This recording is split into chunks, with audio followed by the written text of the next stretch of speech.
Assalamualaikum warahmatullahi wabarakatuh. Perkenalkan, nama saya Friska Septiana, mahasiswa dari Universitas Pamulang, Fakultas Keguruan dan Ilmu Pendidikan. Dengan adanya video ini, saya bermaksud memenuhi tugas mata kuliah seminar proposal dengan dosen pengampu Ibu Syafaatul Hidayati, SPD, MPD. Di sini saya akan mempresentasikan seminar proposal saya dari bab 1 sampai dengan bab 3 dengan judul Keefektifan Model Pembelajaran Problem Based Learning Berbantuan Media Audiovisual Terhadap Hasil Belajar Ekonomi Siswa kelas 10 di SMA Negeri 1 Purwokerto. Bab 1 Pendahuluan. A. Latar belakang masalah. Berdasarkan observasi lapangan yang dilakukan di SMA Negeri 1 Purwokerto, maka dapat ditarik suatu permasalahan, yaitu pada mata pelajaran ekonomi. Ekonomi merupakan salah satu mata pelajaran yang penting dalam dunia pendidikan.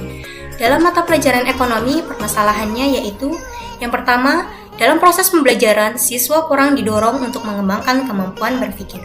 Artinya, siswa masih dipaksa untuk menghafal informasi yang berkaitan dengan materi.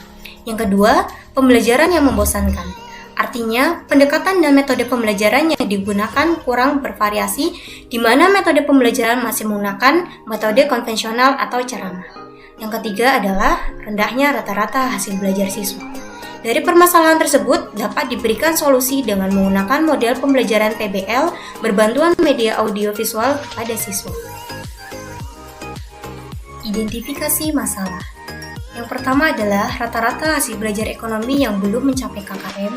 Yang kedua, dari total 60 siswa terdapat 25% siswa yang mencapai KKM dan 75% tidak KKM. Dan yang terakhir, model pembelajaran masih konvensional. Selanjutnya, rumusan masalah. Berdasarkan latar belakang dan identifikasi masalah yang diuraikan di atas, maka dapat diangkat permasalahan untuk diadakan penelitian. Yang pertama, apakah rata-rata hasil belajar ekonomi kelas 10 eksperimen di SMA Negeri 1 Purwokerto setelah diajar menggunakan problem based learning sama dengan KKM sebesar 75?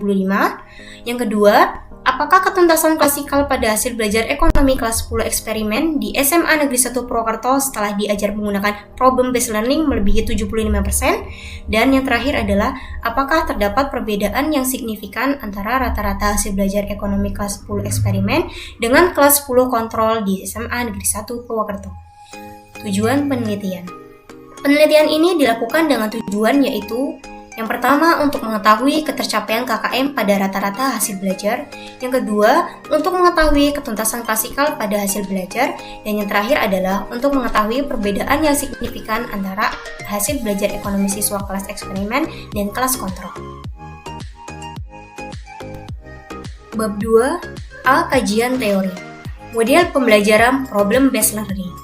Menurut Dak tahun 1995, dalam Aris Soimin tahun 2014 halaman 130, problem based learning adalah model pengajaran yang bercirikan adanya permasalahan nyata sebagai konteks untuk peserta didik belajar berpikir kritis dan keterampilan memecahkan masalah serta memperoleh pengetahuan. Selanjutnya, media pembelajaran audiovisual. Media pembelajaran dapat dipahami sebagai segala sesuatu yang dapat menyampaikan dan menyalurkan pesan dari sumber secara terencana, sehingga tercipta lingkungan belajar yang kondusif, di mana penerimanya dapat melakukan proses belajar secara efisien. Salah satu media pembelajaran yang dapat menarik perhatian siswa adalah media audiovisual. Menurut Ari Wibowo dan Parmin pada tahun 2015, media audiovisual merupakan gabungan dari dua media, yaitu media audio dan media visual yang menampilkan gambar beserta suara.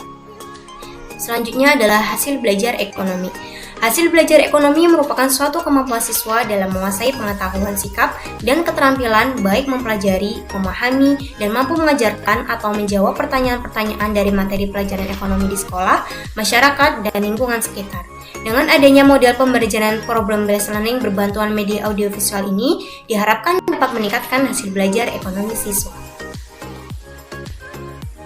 Penelitian terdahulu. Dalam bab ini berisikan beberapa contoh penelitian yang berkaitan dengan judul penelitian saya.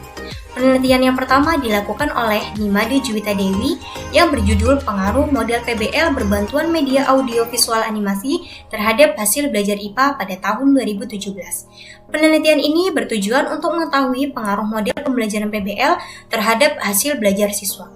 Penelitian yang kedua dilakukan oleh Meli Cholifatul Jannah yang berjudul Pengaruh PBL Berbantuan Media Audiovisual terhadap Hasil Belajar dan Kemampuan Proses Sains pada tahun 2018.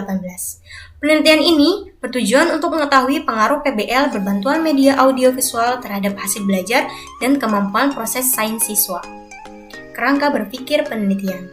Sesuai yang dijelaskan di latar belakang, permasalahan yang ada yaitu yang pertama, rendahnya kemampuan berpikir kritis siswa, yang kedua, pembelajarannya membosankan, dan yang terakhir adalah rendahnya rata-rata hasil belajar siswa.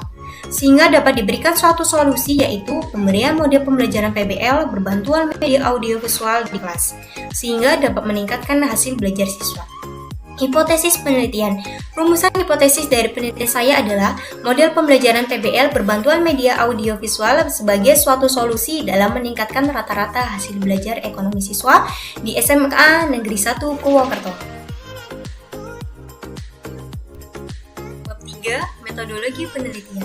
Pendekatan dan metodologi penelitian yang saya gunakan adalah pendekatan kuantitatif dan metodologi kuasi eksperimen dengan desain penelitian berjenis non-equivalent control group design, yaitu penelitian menggunakan kelas eksperimen dan kelas kontrol.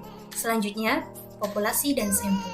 Di sini saya menggunakan data populasi 4 kelas 10 di SMA Negeri 1 Purwokerto dengan penentuan sampel menggunakan teknik cluster random sampling atau penentuan sampel secara acak.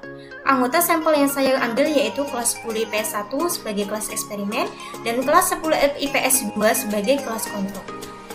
Selanjutnya ada teknik dan instrumen pengumpulan data. Teknik pengumpulan data dalam penelitian saya adalah dengan menggunakan observasi dan tes. Tujuannya adalah untuk mengumpulkan data hasil belajar siswa ekonomi pretest dan post-test pada kelas eksperimen dan kelas kontrol. Instrumen yang digunakan dalam teknik ini berupa butir-butir soal yang disusun sesuai dengan indikator yang telah ditentukan. Proses pembuatan instrumen tes meliputi 3 langkah, yaitu yang pertama, pembuatan matrik kisi-kisi, yang kedua, pembuatan instrumen butir soal, dan yang ketiga, pedoman penilaian. Setelah instrumen tes selesai dibuat, maka langkah selanjutnya harus diuji coba untuk mengetahui kevalidan, kereliabilitasan, tingkat kesukaran, dan daya beda. Instrumen tes yang baik harus valid, reliable, sebaran tingkat kesukaran harus imbang, dan memiliki daya beda yang baik. Teknik analisis data. Saya menggunakan teknik analisis data berupa statistika deskriptif, meliputi mean atau teknik penjelasan yang didasarkan atas nilai rata-rata dan standar deviasi yang digunakan untuk mengukur sebaran jumlah nilai data. Berikutnya, statistika inferensial merupakan teknik statistik yang digunakan untuk menganalisis sampel dan hasilnya diberlakukan untuk populasi. Dengan uji prasyarat menggunakan uji normalitas dan uji homogenitas, sedangkan untuk menguji hipotesis menggunakan one sample t-test, independent sample t-test, dan one sample binomial. Sekian presentasi seminar proposal saya. Apabila ada kesalahan kata dari saya, mohon maaf dan terima kasih. Wassalamualaikum warahmatullahi wabarakatuh.